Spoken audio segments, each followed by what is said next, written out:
Okay, this is actually the third time I'm recording this stupid phone.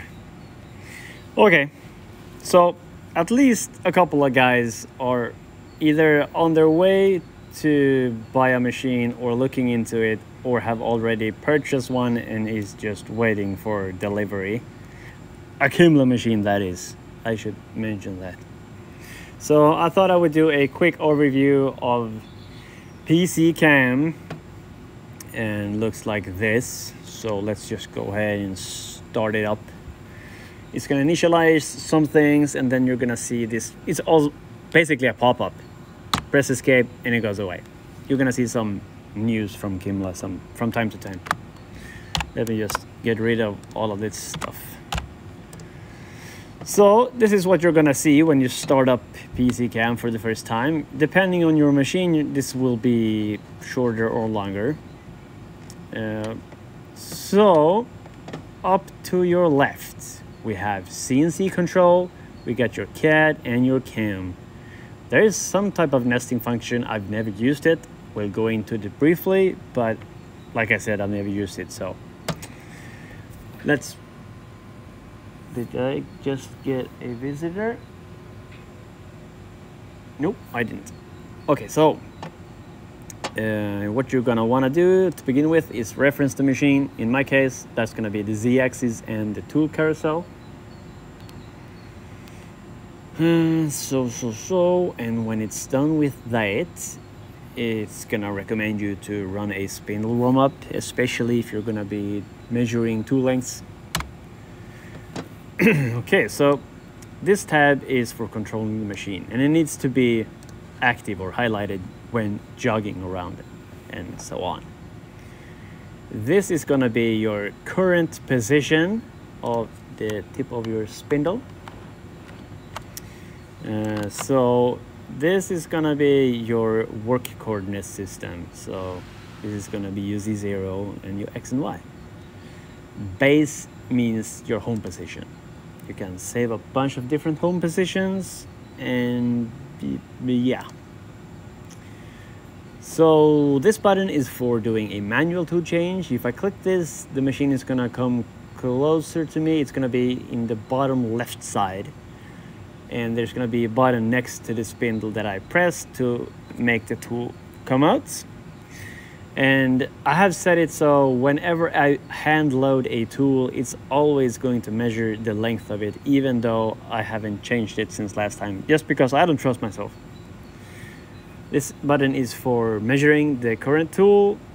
This is going to be your spindle on and off.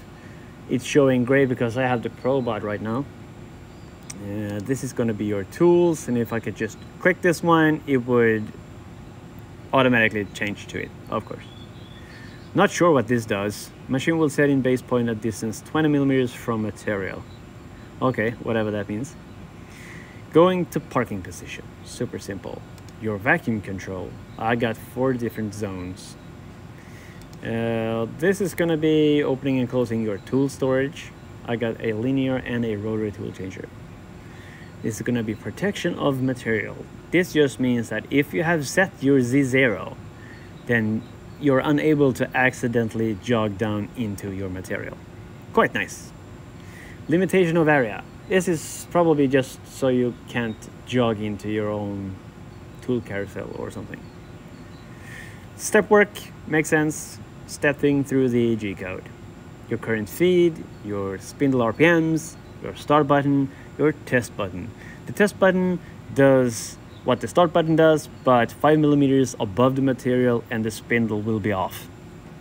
Continuing from point of break, let's say you're running and your end mill breaks, you stop the machine, you change the tool, you click this and you start, and it goes back to where it was. I haven't broken a tool. Well, I've broken quite a few tools actually, but not in a way where this would be beneficial. I just restarted that specific G code. I have, however, stopped the program, changed a few settings, and then continued. As long as you don't change settings of the current one that's running, because it could change depending on what type of layout you have for your tools or your vectors. Sounds complicated, I'm sure. It's not. Let's talk more about that next video perhaps. Down here you have a bunch of tabs. Your ADC, PLC, inverter, service. You never go into there basically, any of those. Manual control, pumps on and off. Your warm-up's gonna be here, and your the suction cup around the spindle up and down. Right now you can't see those, you can see scan instead. That's because the tool probe is actually lowered right now. Get point, this is really nice actually. If you want to just, let's say you have a hole in a specific piece you got from a customer and you want to measure that in relation to something else, you could just probe it and it's going to put a circle in at that start point. Yeah, this is more of a deep dive thing too. Basing, awesome thing. Whenever you probe for a home position or whatever you're doing, those values are going to be saved here. So when you're doing your G code, if you click this use basing data, then it's going to take all of this information into account when cutting your G code. We'll get back to the G code part soon. So power supply, yeah, some info about the voltages. Not very necessary to go into, I think.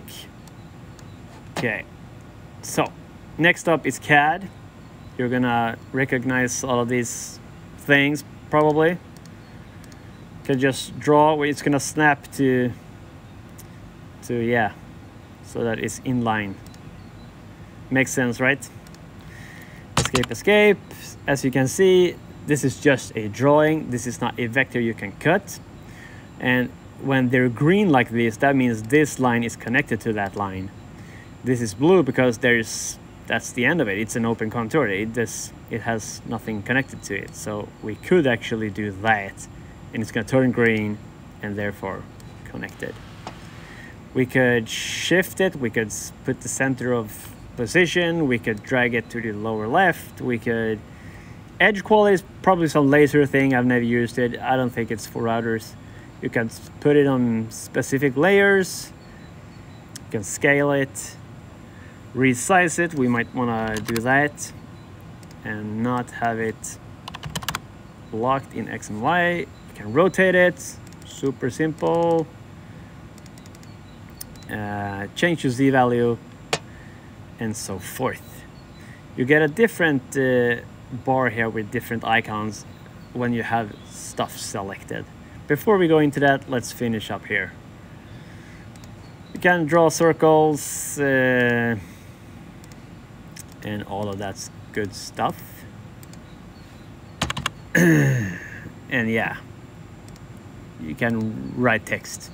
The only annoying thing about this thing is whatever you set here and you choose a font and size and whatever and you press OK, that's gonna be great. But let's say you want to put another one, it reverts back to these settings. Annoying.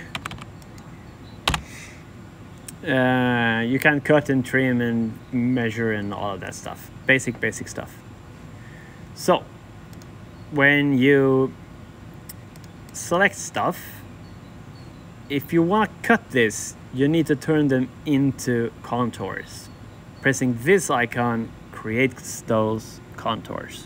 Bam. Now you're gonna be able to see these in the cam. This one you can't see. And if you want to revert it back into elements, then press that button and there you go. And now you can change them individually. Arrange, kind of a nice feature. You can specify how many rows and columns of this vector you want. You can put in your spacing. And you can use your arrow keys. Me pressing the right arrow key turns into this. And pressing upwards, this. Super simple. And scrolling on the mouse, you can tilt them. Super simple. Yeah, let's get rid of those. What's this stuff? Yeah, you can set them as construction lines and group them and mirror, self-explanatory. What's this? Create part. Yeah, you can create parts out of vectors and save them as a complete part with thicknesses and programs and G-code and everything if you want to. One nice feature is if you right click and insert marker in centers of every selected object, bam. Let's say a customer came in and said, hi, I have this piece, I want you to put a chamfer or a bevel all around it. You would just toss it up on the table, put your probe in center of this hole, and select this marker and probe this hole. That would bind that probing result to this marker and do the same there. And since there's two of them, PCCAM will know the location of this on the table and also the orientation. Let's say it was crooked like that. It would work just fine. No problem, super easy. Yeah, you got your layers tab, you got your drawings. You might have different parts on different drawings, but you can import them all here. And when you do the G code, you can select which drawing you want the vectors to apply to. Okay, is that CAM done then? CAD, I mean. Up here you have your visuals like display nodes, the agreed thing, well, mesh, they call it the mesh. Display scan surfaces, generate stages, awesome for auto-generating toolpaths based on templates that you have done pre-hand. This is more of an in-depth thing we should look at later if people are interested. This is going to be a tool library. This has been changing, I think, quite a bit. This view was kind of new when I bought my machine. Quite basic stuff. I mean, it works. Yours might look different. You have, this is one thing that you have the total runtime of the specific tool, unless you forget to zero this whenever you change the tool, of course. Yeah, so let's move on. Let's go to CAM.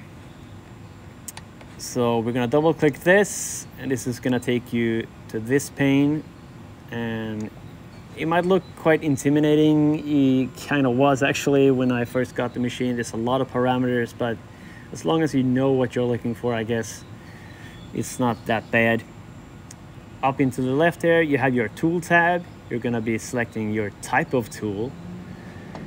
The thing about that is, let's say you wanna do a chamfer. I got my chamfer tool there. And since I have selected end mill cutter, that's your typical end mill cutter, and selected a tool that is a chamfer tool, it's gonna be this pinkish color. That means something's wrong. So if you go ahead and choose conical mill cutter and refresh from tool library, that's gonna turn green. Therefore, nothing wrong. Yeah, plotter is gonna be my pen, thread mill, drill, ball mill, whatever, all of that stuff, kind of self-explanatory. Over here you have your operations, engraving, cutting with milling cut is just contouring, surface milling pocket, surface pocket milling, multipass pocket milling, cutting corners. This is for when using a tool like this. In the corners, it's gonna go up in Z in the corners. That's gonna make the corner super sharp and not rounded as the end mill. Almost like Vetric V-Carve's engraving toolpath. Not as good though. The Vetric's is a little bit better. We should go into that maybe next time. Chamfering and drilling. So, and over here you have your parameters, the depth, the zero level, if you want to start from your Z0 or a bit above it or down into it. Allowance is just leaving some space in between. So, leaving some space. How do you explain? Well, let's say I didn't want to cut exactly on the outside of this circle. I wanted to cut a little bit away from it, like 2 millimeters away. I could just add 2 millimeters there and it would step away 2 millimeters. Finishing allowance Z, never used it, but I guess that's gonna leave the bottom untouched, like 1/10 of a millimeter, and then on the last pass, clean that up. I'm sure I never used it, as I said. So use spacing data, that's gonna just take, yeah, it says What did it say? When calculating generative path, position of material on table will be taken into account. Yeah, so if you have your piece thrown on the table and you've probed it in, you want to check this so that this toolpath takes that into consideration. Otherwise, it's going to use your current machine 0 point. Collisions, this is just for if you have a drawing and I made 2 vectors like this. Whoops. This is gonna be a collision. So it's not a collision of like the machine crashing itself. It's gonna be 2 lines intersecting each other. Yeah, well, okay, this is what I just talked about. I'm not sure what this does then. Anyway, level of cover, this is just a suction cup around the spindle. Correction is just which side of the vector you want to be cutting. Direction of motion, self-explanatory. This is how you want to enter the material. Ramp is pretty much the go-to thing for me, and 2 degrees maybe. Apply to lead out or lead in. If you're used to V-carve, then you're used to putting in how many millimeters you want your ramp to be. Here it's a degree value. Default position of entry into material. If it's in the corner, in the longest vector, kind of nice actually, depending on how your parts look. Sometimes you really want to start and stop at the center of the longest vector. It's going to be good to not have them slide around. In the advanced tab, you have your sorting, and that's just going to be like, if you have a bunch of these vectors, in what order it's going to take them. And before, this is kind of an important thing, because if this stays at 1 millimeter, then it's going to be jumping all over the place and choosing randomly which to cut next. And in V-carve, there's this shortest path that I used to use the most, and that just takes the next vector that's close as possible, but this one just goes all over the place. So if you put in 500 millimeters here, it's going to cut all the vectors within a 500 millimeter square before moving on to the next tile, so to speak. Typically, I just have this like that. That means it's going to take the whole sheet in a much better fashion than if it was at 1. Otherwise, bridges is supposed to be tabs. I don't think I've ever used these. I don't know if they even work. I think I might have tried it some like once. I'm not sure. Scanning stage is just if you have probed something like a surface scan and you want to take that into account while doing this G-code. Different axes if you have your 4th or 5th axis. Contour scan list, that's if you have done a contour scan. Common cuts, not sure what that is. I think that's a laser thing. Yeah. So let's go to edits. This is where you're gonna load your templates. I got a bunch of templates. This is for countersinking holes in 2 millimeters aluminum and 3 and 4 and 5. Inner loop. And these are metric threads. So let's say if I wanted to do an M4 thread in a 4 millimeter thick aluminum, I would just choose this and load. I might not have actually used this ever since I made the template, so this is probably all wrong, but anyway, you get the point. This is really, really sweet. Outer loop, let's say we wanted to cut the perimeter of this, we would just do it like that. Select this, press the plus key on the keyboard or this green plus, press create, and you're gonna see that we have our red line. That's the center line of our tool. And let's say we wanted to chamfer it instead on the outer loop, but on the inside, the underside. Press load, bam, create. And this is actually the toolpath for chamfering on the bottom. And you can see there, that's my entry position. You can see here that the tool is the back chamfer 4 millimeter tool. It's gonna go straight down there and then go in underneath the material and cut all the way around and then pass itself, well, this path, and exit there. Simple, basic, works a treat. Yeah, standard holes, blah blah blah. And if I want to chamfer the top side, then I have this, not standard hole, Arlu for grada ovan, that's chamfer above, and this works for 2 to 8 millimeters. I don't need a specific one for different thicknesses because it's on top. You can load this automatically, or and your source of contours could be from a specific drawing or a specific sheet. The parameters, if you want to change them, you can change them within the project itself or the library, thereby updating your library. I typically just change whatever I want to change, copy this, paste that into new template and add, and thereby overriding my old one. Stage parameters, here you can put in your name. You can change your 0 point, well, the base of your project. You can save a bunch of them, and this is quite nice if you have a reoccurring job that's always in the same part of the table, so you don't have to put that in every time. Skip tool change, not sure why you would want to use that.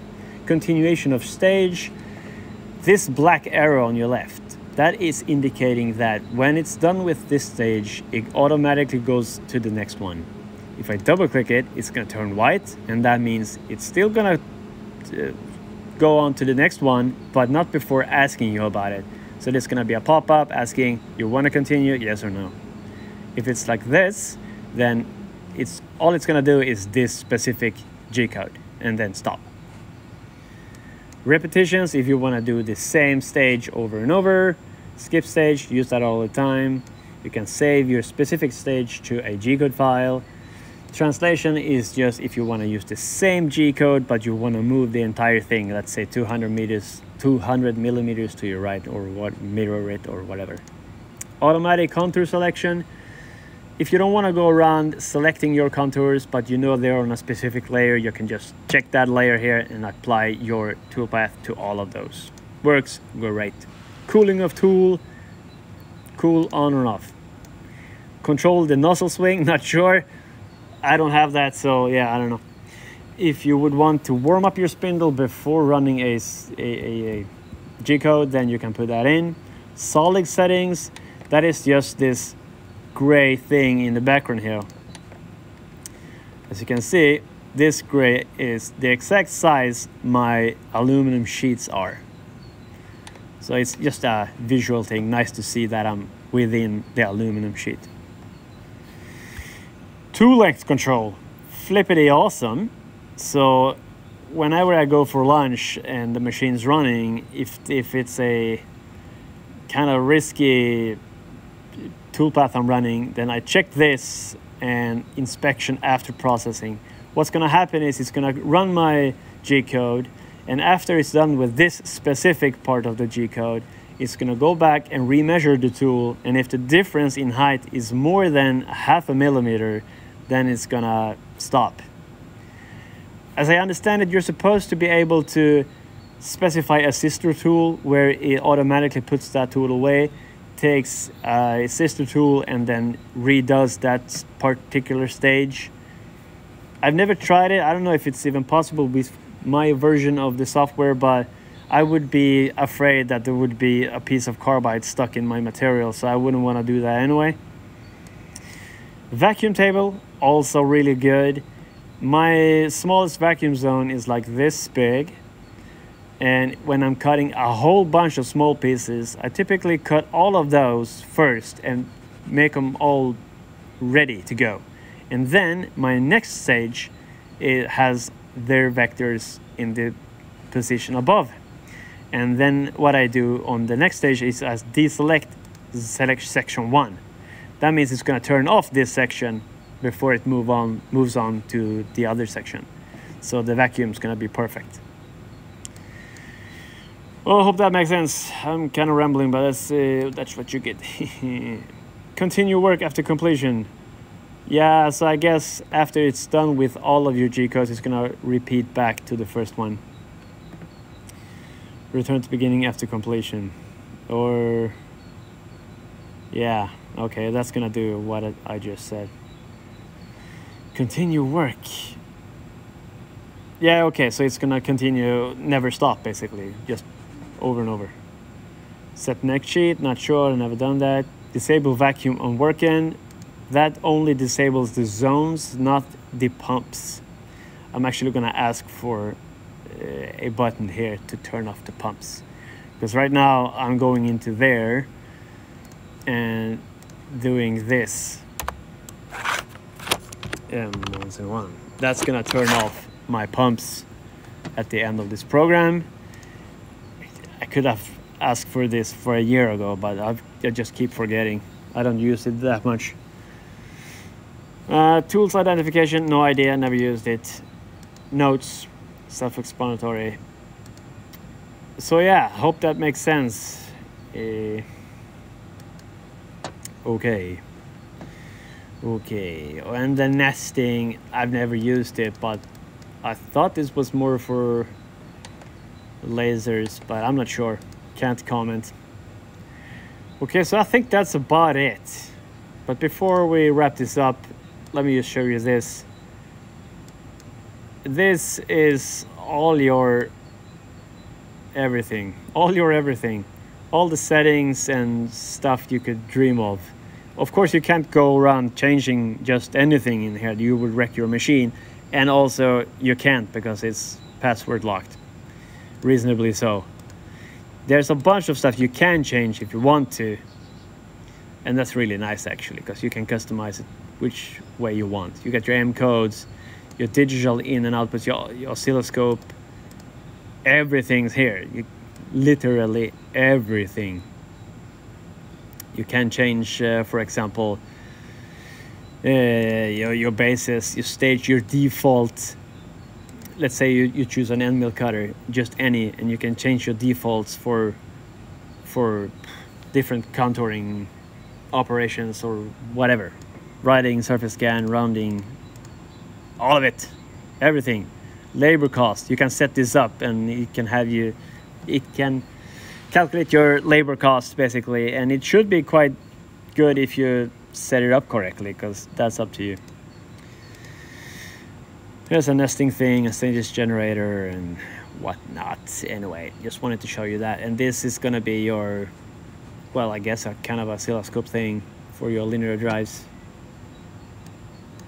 Yeah, and maybe next video we'll talk about template libraries, material libraries, sheets, parts. I don't use any of those. I just use my template libraries. So you produce a bunch of templates, and then you can go to stages generator and bind like a layer that has this name is gonna automatically load a template called this. Quite simple. Maybe we don't even need a video on that. Okay, so yeah, this is the tools on my linear tool changer. This is the one in the tool carousel. This rides along with the gantry. Yeah, I think that's gonna be it. That's long enough, right? So have a good Easter and see you next time. Bye-bye.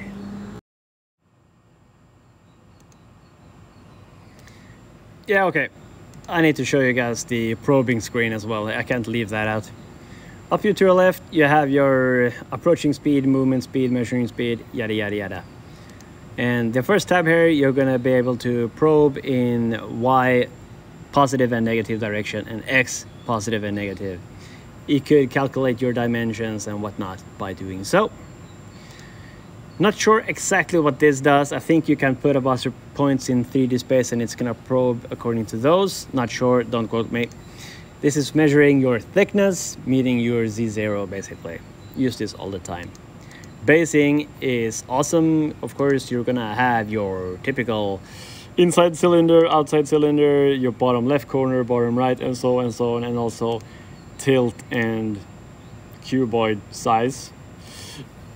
Typically, I use this checkmark basing on 2 points because I push my material against the stop pin, so I know it's going to be perpendicular to the machine axis. But if I've just thrown it on top of the table or it's a wonky shape, then maybe you want to get 2 probing locations in 2 different axes. That way you're sure to get the rotation of the part as well. Scanning on edge is kind of what it sounds like. You could put your piece on the table and it's gonna walk around the piece, collecting points, copying it, basically. You can then do additional work on it, put in some holes and change it, or do a chamfer all around it. Scanning circular hole, yeah. What's this then? I've never used it. Scanning circular hole, that's a basing thing, right? I don't know, maybe it's a big circle. I guess it is. Surface scan, scanning a surface, big whoop. Not sure exactly what the difference is of these two. I've used one of them so far. Scanning along contour is also surface scanning, but heights, I guess. So if you get a fuel tank on top of your machine and it's concave and you wanna engrave your name into it, you're gonna go ahead and probe it like this first, and then be sure to select in the scan list. Your results gonna show up there, and when you're doing your G-code, you can select your scan list object to take that into account while doing your engraving G-code, if you will. So yeah, all you could want is here in regards to probing. So, and you could probably automate a bunch of this stuff, and I will at some point, but not right now, because right now I'm going home. See you guys. Bye bye.